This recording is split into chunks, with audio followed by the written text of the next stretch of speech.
Hey, fellow babies, and welcome to a 42 show where we start right off with Sergeant Buckchuck's need for shoutouts. And that guy sends in a super chat with a big, hello, Shills.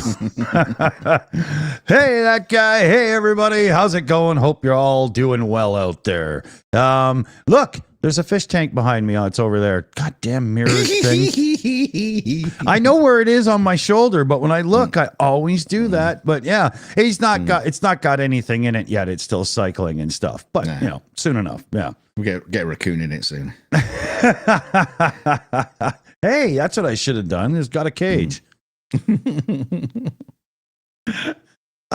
So when you think of food in Britain, what could be more British than fish and chips?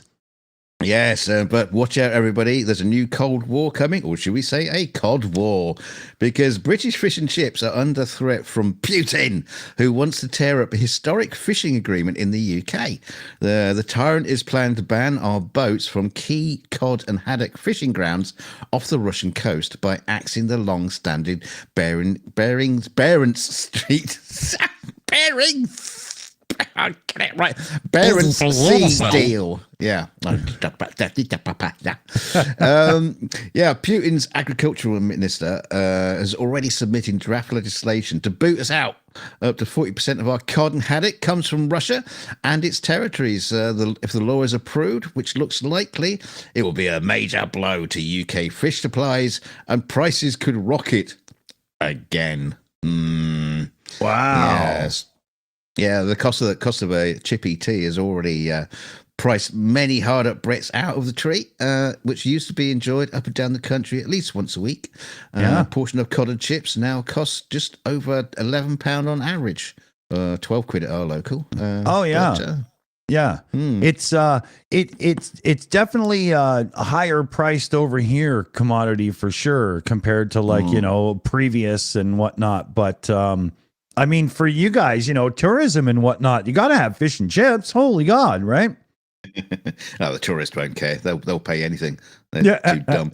But the thing is, I'm surprised Russia hasn't already done this. With all the sanctions we're throwing at them, I'm surprised they hadn't pulled the rug on this earlier. But Sodom. Yeah, we'll just, good point though. Blow them up. Yeah. Well, if everybody would just get together, we could wipe that schmuck off the, Yeah. Again, I'll put out my call. There's got to be somebody out there who has a slightly more devious line of work where people tend to get injured when you show up. If you're in between jobs right now, come on, step up, get rid of that guy. But see, this agreement dates back to 1956 when the then USSR permitted the UK ships to fish in the Barents Sea, which is just off the coast of Norway, which is kind of odd because that's during the Cold War. So they managed to make an agreement during the Cold War, which is quite astonishing. They hadn't developed fishing nets at that point, so how many rods can you get out there, right? It wasn't worth it for them.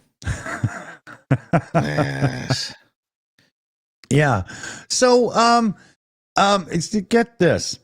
There's a thing going on in the States right now with the FTC, and they're grilling internet providers and whatnot over the fact that you can sign up just like that on their website, but to cancel is so much more convoluted. And the FTC is saying it should be a level playing field. If you can sign up, you should be able to cancel in just as many steps, just as easily or whatever. So the lobby is on fire over this. They could misunderstand the consequences of canceling. Now, here, let me scroll through and find a few of the points I wanted to bring up here.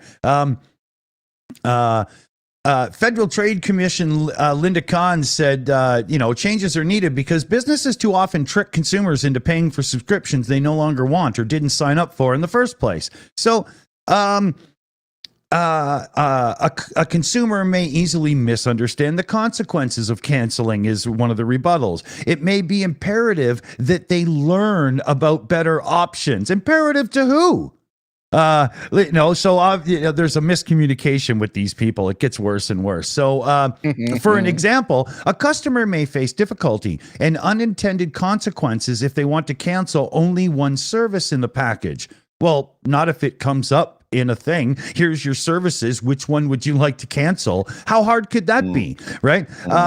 And canceling a part of a discounted bundle could increase the rates. Again, the website could simply dial this up for people. It's no problem.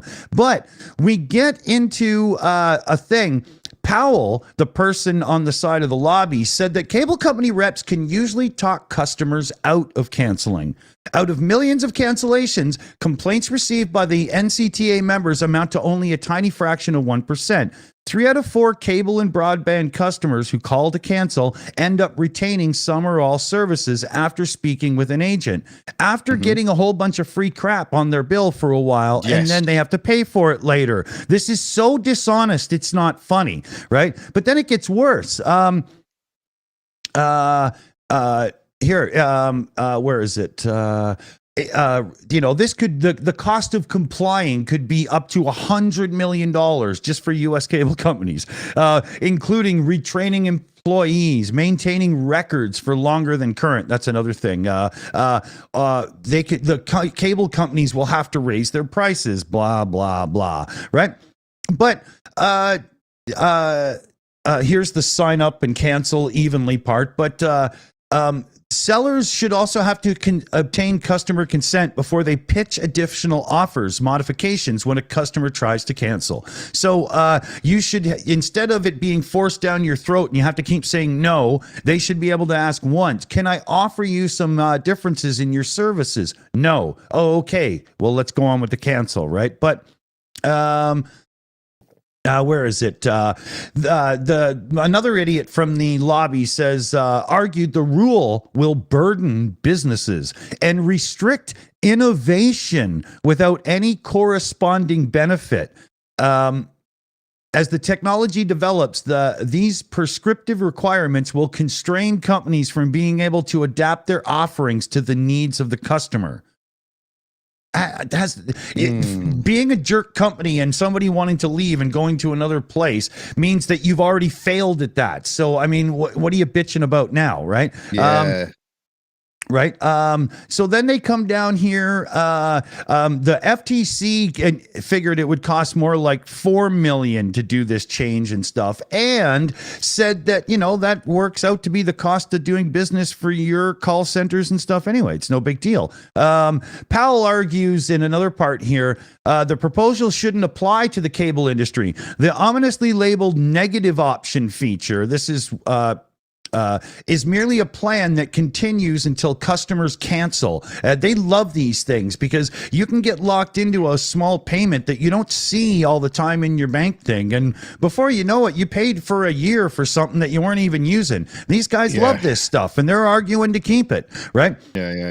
Yeah, most such plans present few concerns, moron continues. In many industries like ours, automatic renewals are the only model that makes any sense, because customers expect their internet to keep flowing. Well, you pay every month, it keeps working. This has nothing to do with it, right? And so the lobby is basically throwing mud, trying to make it so that they don't have to be fair about cancellations versus signups. So this is going on still. They're arguing and blah, blahing about it in the background. And as more information comes up, I'll be bringing it up because I just want to see how greedy these fucks are. Very, I think the word is you're looking for. Yeah. It's nasty. It's nasty. But here's a face you might recognize. Oh, who's that? It's Uncle Willie. Yes. I thought that was Boris Johnson. What? In the immortal words of Winston Churchill, we will bite them on the beaches. Yes, that's right. The false teeth of Sir Winston Churchill are... Wait, The false teeth Winston Churchill wore when he uttered the famous wartime speeches are up for auction. Yes, you can buy his dentures. The upper dentures could fetch up to £8,000. They're especially made for the World War II Prime Minister to preserve his natural lisp. They helped him deliver the legendary "We will fight them on the beaches" rallying cry, and they also allowed him to put a bite on Adolf Hitler in his "Never in the field of human conflict has so much been owed by so many, by so few." Yes, and the 1940 address paid tribute to the RAF for saving the country from invasion in the Battle of Britain. But the teeth will be sold by the Cotswold Auction Company in Cheltenham, Gloucestershire on February 6th, so book a seat, and at a guide price of £8,000. Auction boss Liz Poole said Churchill's teeth must be among the most unusual items we've ever sold, apart from Hitler's other bollock. And or that sex doll head, maybe they were in on that. Well, the Churchill one. No, thanks. Now, it had a list too. Also on offer is the microphone Winston used to announce the end of the war. Now, if you were a wartime collectible, what would look better on your shelf, do you think? A microphone, one of those nice old microphones, or a set of teeth? What if you set up the teeth so they were speaking into the microphone? Make them animatronic. Yeah. Yeah. Brilliant. Yeah. And I did want to point out, they also say that the teeth would be a good investment for anybody that's wearing dentures that wants to, say, compete on Drag Race. What? It's a lisp thing. Okay. Don't buy the man's teeth and put them on display. Don't do that. That's gross. Yeah. I could do with some new teeth. But I think £8,000. £8,000, that's how much it costs to get your bloody teeth. I was just going to say, get a new pair for that. So the by the way, we got a member messaging from that guy. He says, "I love the raccoon. We all love the raccoon. So don't forget to feed him because he's a hungry little bugger and he's eating us out of house and home. So don't forget to send us some super chats for some feed." Yeah, that's his food. I like it. So Apple's been having the problem with the App Store. It comes down to the in-app payments and subscriptions to other services and whatnot. And there's been this huge court case going down and whatnot. And the end result is almost nothing. So Apple will be letting app makers like Netflix and, game developers and stuff. You can ask permission and you will be able to do your own payment system now outside of Apple's. So, at first you would say, so people have finally got around Apple's 30% cut. No, they haven't, because Apple still is taking a 12 to 27% cut. And with some companies like Google, they only take like a 15%, whereas with most people it's 30. So you'll be able to use your own thing, but Apple still gets a cut of it anyway. It seems like that is about as monopolistic as possible. And yet this is now law so far. Wow. Yeah. I mean, I don't understand how anybody could think that's a win for anyone. Well, it's a win for Apple. That's like my electric company saying, you're going to cancel and go to the other electric company for services. That's fine, but we still want our 27% profit.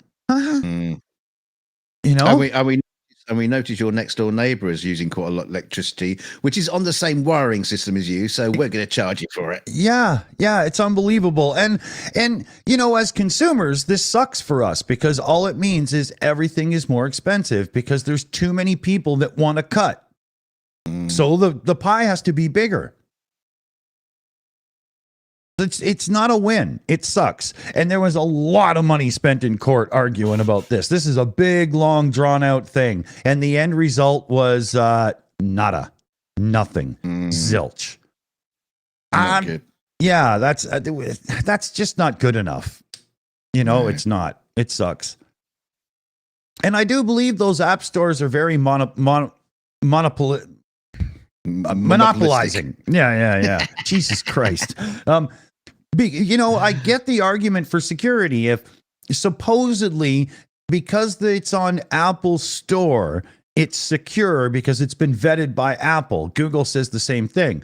But there's been vulnerabilities found in the apps on their stores. So to me, that argument is kind of null and void anyway. I understand, side loading things on Android is a big risk. You got to trust where you're getting that app because somebody could have adjusted it, right? Added malicious crap, so on, right? But I wonder how they actually check it. Do they just give it a quick glance over It seems to be very quick and automatic and just wash your hands of it because the things that have gotten through that have broken the rules and stuff have been pretty weak.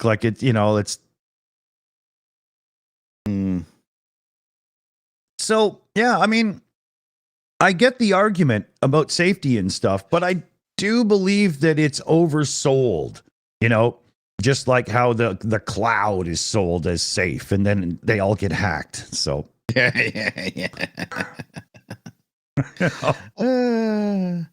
That guy sends in a $2 super chat. Buck Chuck says, "Thank you very much." He says, "I wish I had a sticker of Putin's face." Stick it to one of the. Tell you what, we got this one. Here you go. That one. If I had a sticker of Putin's face, I would somehow stick it to the bottom of my toilet so that every time I sat down, I had a really appropriate target. Dear God. Yeah. Maybe not the mental picture you needed, but no, it's definitely not. But here's a picture. Now tell me what you think this is, everybody, because I guarantee you're wrong. Go on, guesses in the chat. Get your guesses in. Get your guesses in. I dare you. What's going on here? Yeah. Well, okay, I'll tell you. This is monkey news. In a real life, a monkey king has been seen being carted through the forest by a troop of ape subjects. The man, dressed as a giant primate, was filmed monkeying around atop a makeshift throne as he was carried through the tourist hotspot in the mountainous Taihang Woods. Oh, forget it. Scenic area in China. And the clip was shared on the nation's answer to TikTok. It comes after the nature reserve announced plans to hire a companion for the makeshift monkey. It's a job opportunity for you guys out there. There are currently 2 people employed in the monkey business, with bosses seeking a third to dress up as primates and hide out in the forest. Yeah, we can just get some perverts to do that. The job fetches a salary of 6,000 Chinese yen, which is about £600 a month, and it will see the lucky applicant don a monkey suit, live in a cave, and be fed food by delighted tourists. So, yeah, I don't fuck? People, okay. The role only requires 2 hours of work per day, which isn't not too bad. And the character takes inspiration from some mythical monkey king protagonist of the Chinese story Journey to the West, and was trapped in the rocks. Anyway, so what happens is families go and feed a man dressed in a monkey suit.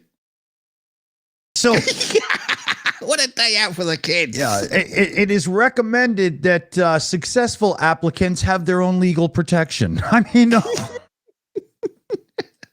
Mummy, can we go feed the ducks? No, we're going to go and feed a monkey. Well, actually, it's going to be a man dressed as a monkey, but, can we go feed a man dressed as a duck? Yeah. No. What are you talking about? Let's go feed somebody that's almost homeless a banana. Like what? There is some good news for any potential job applications on this one, because apparently there are no academic requirements. So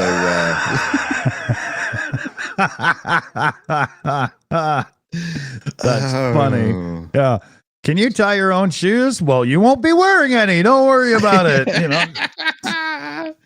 Oh dear, guy. Oh, Yeah. How I just that's just nuts. Honest to God, it's nuts.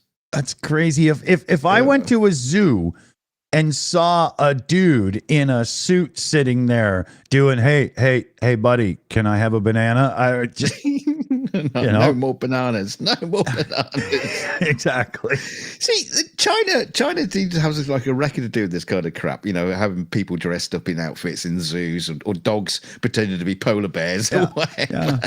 Yeah, but okay. Here's the thing: why not have people dressed up as like dragons and dinosaurs and stuff? Why monkeys? Just get monkeys. Well, you could go to Disneyland, see a man dressed as a mouse. That's true. Yeah, that's you're true. not allowed to feed him. Yeah. And you probably shouldn't let that one over there near your daughter either. Okay, super chat time. So that guy throws $2 into the super chat fund for Buck Chuck to chew on, and he says to paste in a urinal. Yeah. The sticker of Trump there. That's our Putin. Mm-hmm. Well, same person, really. Just different hairpiece. And then that guy $5 super chat into the hat. So Sergeant Buck Chuck's loving you tonight, buddy. I couldn't. I couldn't put both together in a super chat. It fucking censored it. Wow. YouTube's really like a lot of people complaining lately about YouTube censoring comments, and moderators are like, hey, it wasn't us, in live chats and stuff. So, yeah, getting a little out of hand there, I think, Speaking of out of hand, I hope this doesn't get out of hand, though. But OpenAI has opened the door for military use, but has maintained the AI weapons ban. What's that even mean? Yeah, so, hey, Mr. Military, who everybody trusts 100%, you can use AI for anything you want as long as it's not steering the weapons and things, okay? To me, it's flaky. To me, what this is what you would maybe call a controlled release. So over time, we're fine with the fact that Skynet has arrived. But this is the first step to Skynet letting AI in on military. I'm just not sure about this. The AI little thing has happened so fast, and humans have this history of, wow, look at this, it's amazing, they don't do any harm at all. Oh, the CFCs are doing what now? Like there's so many times when we've done this stuff, and AI and military equals bad oops, right? So I hope people are really being careful. I don't mean to be scaremonger or anything, but I mean, this. But yeah, how many times have people said, don't you watch horror movies? Don't you watch sci-fi movies? You don't go off alone and shit like that. I think it's just feeling like one of those times, Sally went off on her own.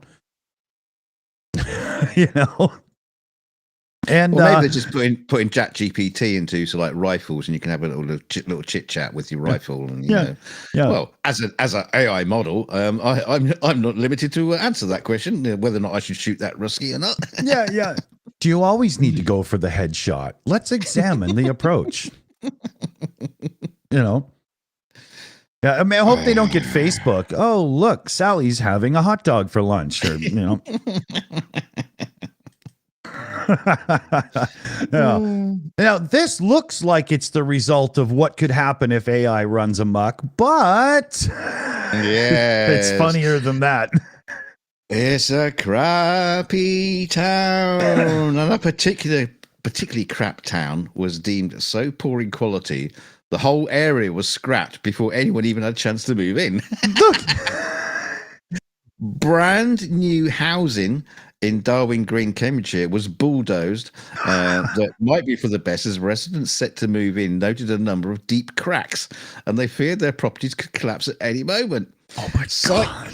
Site developers Barrett David Wilson Holmes confirmed some of the property has been bulldozed over fears of dodgy foundations, with 4 so far knocked down. In total, the builders are set to knock down 36 homes, with a salvage operation set to take as many bricks, doors, and windows as they can to use elsewhere. Wow. The statement from the company says, unfortunately, the most effective course of action at this stage is to demolish the properties and rebuild them. We have apologized to the customers affected and understand their frustrations. Yeah. Oh my God. How does that happen? I mean, yeah. Just crappy. They just skimped on the foundations and. Oh my God, man. That is so bad. Can you imagine? You know, you get your brand new bedroom all set up. You go upstairs, you go to sleep, and you wake up down in the living room. What the fuck is going on here? I didn't know we had a basement. Yeah. Why can I see the sky through the roof? Oh, God. But that's crazy. A couple of shout outs to do here. Let's see. So, it moved just as I was trying to read it. let me, oh, I can't even scroll it. Okay. Kakariki Firehawk. Is that? I'm not sure that's the right, placement of the accents or accentuate or whatever. Let me know if I'm wrong there. €6 super chat. Remember the malfunction ED209 from the OG RoboCop? Yeah, exactly. Can you imagine how freaking, bad that could be? They kind of stole that in Iron Man 2 when he shows people trying to imitate his stuff and it's all like, and whatnot. But anyway, thank you. Yvonne Way sent in a super sticker with the little pear dude doing cool. So Yvonne Way, queen of the super sticker there. That guy throws a $5 super chat in. Let's see if YouTube censors this statement. On my channel, I erased my content based on the concept principle, no comp, no content. It came through. So far, the gods have been appeased. And then Yvonne Way with a second super chat. And it looks like a hippo, maybe, using like a dynamite plunger to blow up the Kremlin. What's he doing? Anybody? Oh, I don't know. Yeah, so Yvonne Way is blowing up the Kremlin one hippo at a time. So yay, another super sticker from Yvonne. Thank you. Either that or he's rubbing something that really shouldn't be shown in public. I'm not, Are hippos like that? Are they all about the public? Anyway. You think the person who creates these super stickers creates something like, how can I confuse people when these things go on screen really, really small? You know what? I bet. Yeah. I'm probably watching me and laughing right now. If you're following the thing in the UK there, wrongful prosecution of the UK postal workers, well, maker of the software that's completely responsible, Fujitsu, is sorry. We're sorry. We're sorry. We're so sorry. We're so sorry. But yeah, I mean, this was like, it actually sent people to prison. And I could read through, but it came down to mass accounting errors or something, and it looked like mail fraud going on and whatnot. I think that's how it works. But there was a TV show about this on UK TV recently. Okay, and apparently it's only because of that show that people are actually starting to look at this now after years. Oh yeah, it's weird. Yeah, and look at this guy. This is the co-CEO of Fujitsu's European division, and that is, a man who cares. That's an honest human being. Jesus. He looks like the villain, like, you know, the guy that went rogue and he's the bad guy in a Bourne movie or something, you know? Yes. He's about to lean into the microphone and just say, kill them. Yeah, exactly. Yeah. Mr. Bond, you came here to die, Mr. Bond. Exactly. Yeah, exactly. Yeah, give him a golden gun. But the girl behind him, the woman behind him's having a good giggle. Yeah. It's probably his mother, you know. Oh, this guy's such a liar. You know, he's never been sorry for anything in his life. Sorry, sack of shit. That's what it is. Yeah. He's super rich, and my old little home is so dirty, and it's just got demolished. Yeah. So yeah, they're sorry. You know, my God. Right? Oh, thank you. That's all right. Yeah. You know. This is a very strange one, Dunk. I wouldn't even know what to say here, but there's the toilet. Yes. Yeah. Lovely. A SpiceJet passenger didn't have the best of flights recently after getting trapped in the laboratory for nearly the entire flight. The unnamed male passenger was trapped inside the aircraft's toilet for more than an hour on Tuesday on a flight which took him from Mumbai airport to Bengaluru. Excuse me. Ooh, pardon me. The passenger went to the toilet as soon as the seatbelt signs switched on board the flight. However, he was about to have a true nightmare as he could not get out of the toilet due to the door failing to open.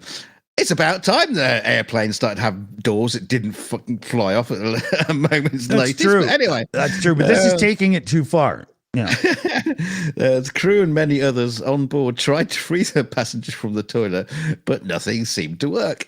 It meant that the passenger was in the toilet for the landing of the commercial aircraft at international airport in Kempawooga, wherever that is. And the passenger was understandably panicked by the ordeal.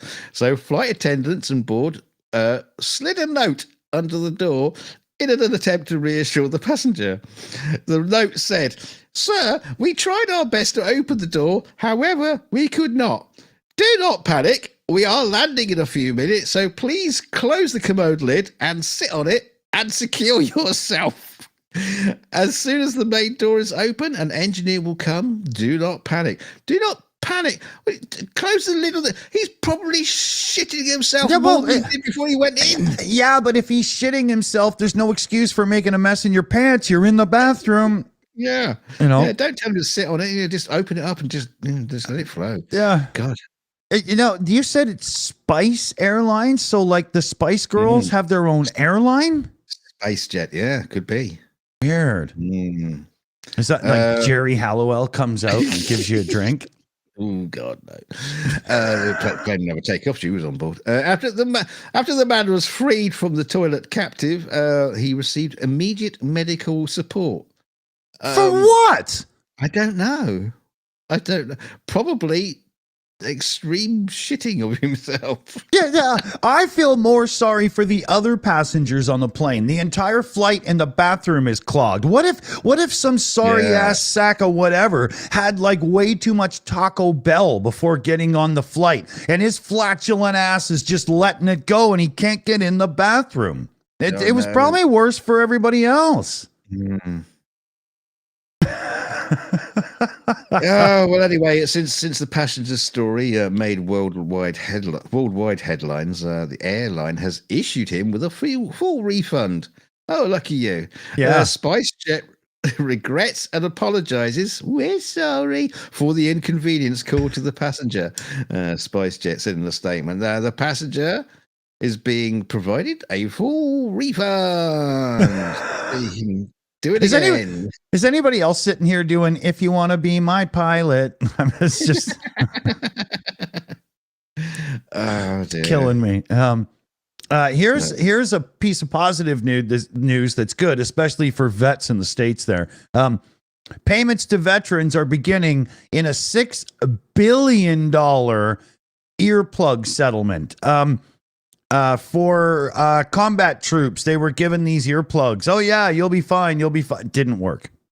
And Wow. many people suffered because of it. So there's $6 billion in payments going out over like 300,000 lawsuits. So if you do the math on that, this isn't one of those moments where you get $25 and a coupon for more. That's hopefully enough that people can, be looking at surgeries and stuff to correct things. Having hearing issues, especially like bad tinnitus and stuff, trust me, I know, sucks. So yeah. 250 million in payments are going out now, and more to follow. So, good on you for doing it. I hope the payments actually, make a difference. Do you want to do that super chat? Yeah, give me a second, because I was going to say, I'm not a military expert, but I am under the impression that a lot of things in the military are sort of like kind of like loud. Yeah, they're sort of like loud and bangy. Yeah, but you got to get into the future with lasers and stuff before things go like just pew pew quiet. And whatnot. Yeah, exactly. Yeah, electric powered tanks. This is anyway, so we have another super chat in for $5. This is Mr. Dr. Sergeant Buckchuck and Chow on. These politicians are the reason alcohol, which destroys your body, is legal, but smoking weed, which I never had a hangover from, is against the law. Oh, yeah. If I may add on to that, it's funny how cigarette packages have these horrific pictures of people like, with, tubes and all this and blah, blah going on. But, big, awful, cheap bottles of booze don't have like sick livers and broken families and stuff and whatnot. It's pretty, it's interesting how that works. Just a thing, And making pot illegal, people just sit down and watch movies and stuff. Trust me, I know. And there's a lot of tax money being missed there. I mean, they're going to get it and use it anyway. You might as well make your cash, you dumbasses. We're almost out of time here. The editorial section. Yeah. Well, we got a quick back to monkey news again, if you want. Yeah. A bizarre video has captured the moment a terrified tourist desperately tried to save her passport after she was robbed by a monkey in Bali. The Portuguese woman was walking around the sacred monkey forest when a man jumped out the forest in a costume. No. But she was unexpectedly targeted by a little thief in the video, which has gained more than 750 likes. What they like, the fact that's viral. Yeah, 750. The unsuspecting woman, the unsuspecting woman only noticed the animal had her passport when it was tearing apart. What did it do? What was she doing? Once again, they stressed she is not pregnant. She was under-expecting. yeah. But at least she's got it on video. So when she gets there, she's like, look, I mean, it's not like my dog ate my homework. I've got it on video. Go through passport control saying, no. And we're time up. So we've got our thank yous and the credits. So you say, after show. We are literally going to switch to the after show and be live in fucking 10 minutes or something. Minutes. Yeah, some minutes. See you there. Bye-bye. Boom. Hey, I got the after credit thing to work too. So big thanks to CF Beauty running all the teams in the background in the live chat for us and everything. We got BME, Shayna Caldwell, Skits Crasher, and PJ CNET on the job in the mod squad as well. Thank you, everybody. Huge thanks. Yes, thank you very much, everyone. All those lovely super chats tonight to feed the Sergeant Buckchuck as he's chomping down on those. Thank you so much. And any other kind of donations and things, we love you. Thank you so much for all those sort of things. We do some great stuff with that money when it comes in. And if you can always join, the Discord server. But especially what we want you to do is share the video out to other people. Of course, you can, like and subscribe and all that stuff. But share. So. See you in a minute. Yeah, see you on the after show, fellow babies. Be right there.